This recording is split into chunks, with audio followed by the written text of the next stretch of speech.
جتنی بھی صحیح سند احادیث ہیں وہ محض محدث کے اپنے اصولوں کی بنا پر صحیح قرار پاتی ہیں، تو کیا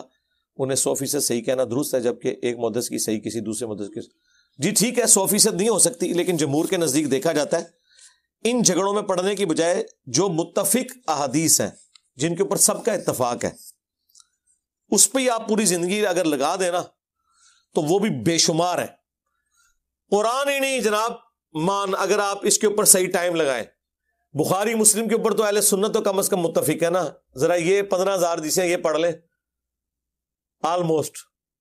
تو وہ جن میں اختلاف ہے تو اس میں ہمارا اصول یہ ہوتا ہے کہ ہم دیکھتے ہیں کہ جب دو محدث آپس میں اختلاف کرتے ہیں نا تو میری کوشش یہ ہوتی ہے کہ جس کا مضمون حدیث کا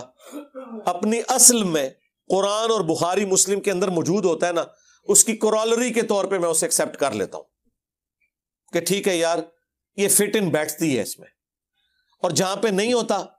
میں اس طرف جاتا ہوں جس طرف یعنی قرآن و سنت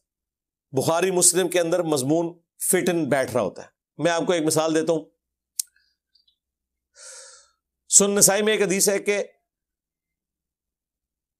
3 ایسی وجوہات ہیں جس کی بنا پر کسی گھر میں رحمت کے فرشتے داخل نہیں ہوتے، ایک کتا، تصویر اور جنبی شخص۔ لیکن یہی حدیث بخاری مسلم میں ہے نا تو اس میں صرف کتا اور تصویر کا ذکر ہے، جنبی کا ذکر نہیں ہے۔ اس حدیث کو شیخ زبیر صاحب حسن کہتے ہیں اور شیخ البانی ضعیف کہتے ہیں۔ میں شیخ البانی کے ساتھ ہوں اس مسئلے میں، کیونکہ جنبی کوئی شخص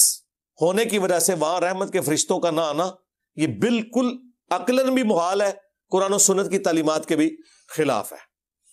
سب سے پہلے بخاری مسلم میں تو وہ تیسرے بندے کا ذکر نہیں تھا، 2 کا تھا، اور وہ بھی کتا وہ جو گھر کی باؤنڈری کے اندر ہو بغیر حفاظت کے، شکار کے علاوہ جو ہے اس کی اجازت بخاری مسلم میں موجود ہے۔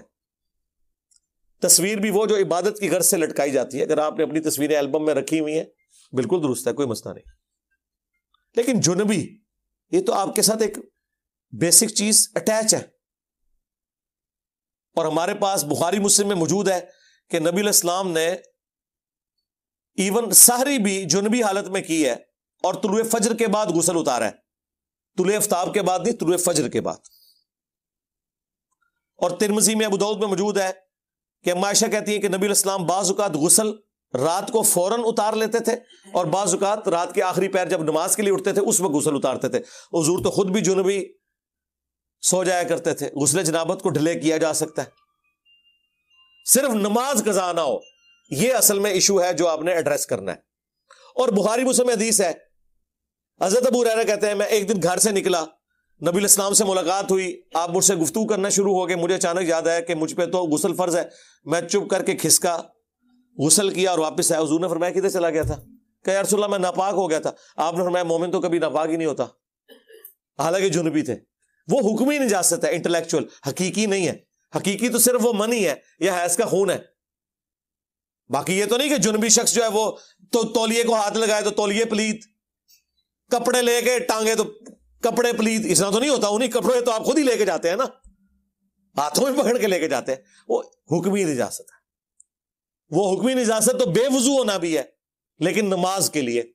نماز کے علاوہ بغیر وضو کے آپ بیٹھے بے شک، لیکن نماز بغیر وضو کے نہیں ہوگی۔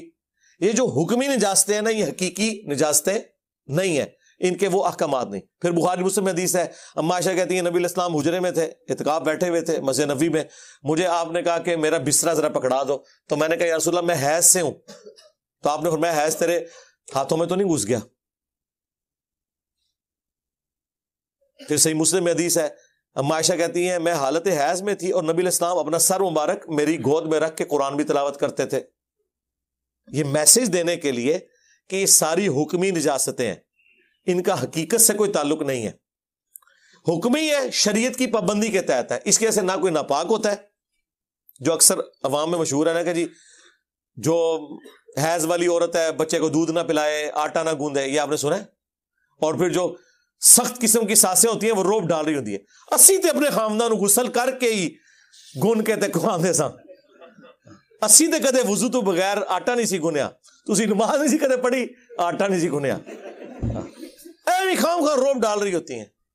یہ بڑی بوڑھیوں کو بڑی ایک عادت ہوتی ہے روب ڈالنے کے نا، اچھا آپ اکثر سوچتے ہوں کہ میرے پاس اتنی انفارمیشن کہاں سے آتی ہے؟ بھائی ہمیں تو ہر طرح کے لوگ ملتے ہیں نا، ٹھیک ہے نا. اور اگر آپ لوگوں نے بھی انفارمیشن اس طرح کی لینی ہو نا، تو کبھی آپ کے گھر میں آپ کی ماں آپ کی دادی کے پاس جو محلے کی عورتیں آ کے گپیں مار رہی ہوتی ہیں نا، آپ کان لگا کے کبھی سنا کریں، اسی قسم کی باتیں ہوتی ہیں. ٹھیک ہے، تو اپنی طرف سے ہی نا بنا کے اپنی وہ پارسائی کے دعوے کر رہی ہوتی ہیں. تو اسلام میں ایسی کوئی چیز نہیں ہے. حتیٰ کہ بخاری مسلم ہے نبی علیہ السلام تو حالت حیض میں اپنی بیویوں کے ساتھ صحبت بھی کر لیتے تھے انٹر کورس کے بغیر. وہ پھر کلیئر کیا ہے ام سلمہ نے بخاری مسلم میں کہ ہمیں حکم دیتے کہ ہم ناف سے لے کر گھٹنوں کے نیچے تک مضبوط کپڑے سے اپنے آپ کو باندھ لیں، کیونکہ قرآن میں تو ہے انٹر کورس آپ نہیں کر سکتے. لیکن نبی علیہ السلام اپنی بیویوں کو بستر سے الگ بھی نہیں کرتے تھے حیض کی حالت میں. تو آپ مجھے بتائیں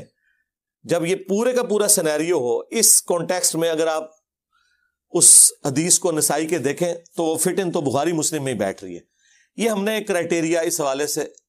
رکھا ہوا ہے، اور یہ تو چند ایک مسائل میں ضرورت پڑتی ہے، اوورآل تو معاملات بالکل کلیئر ہے.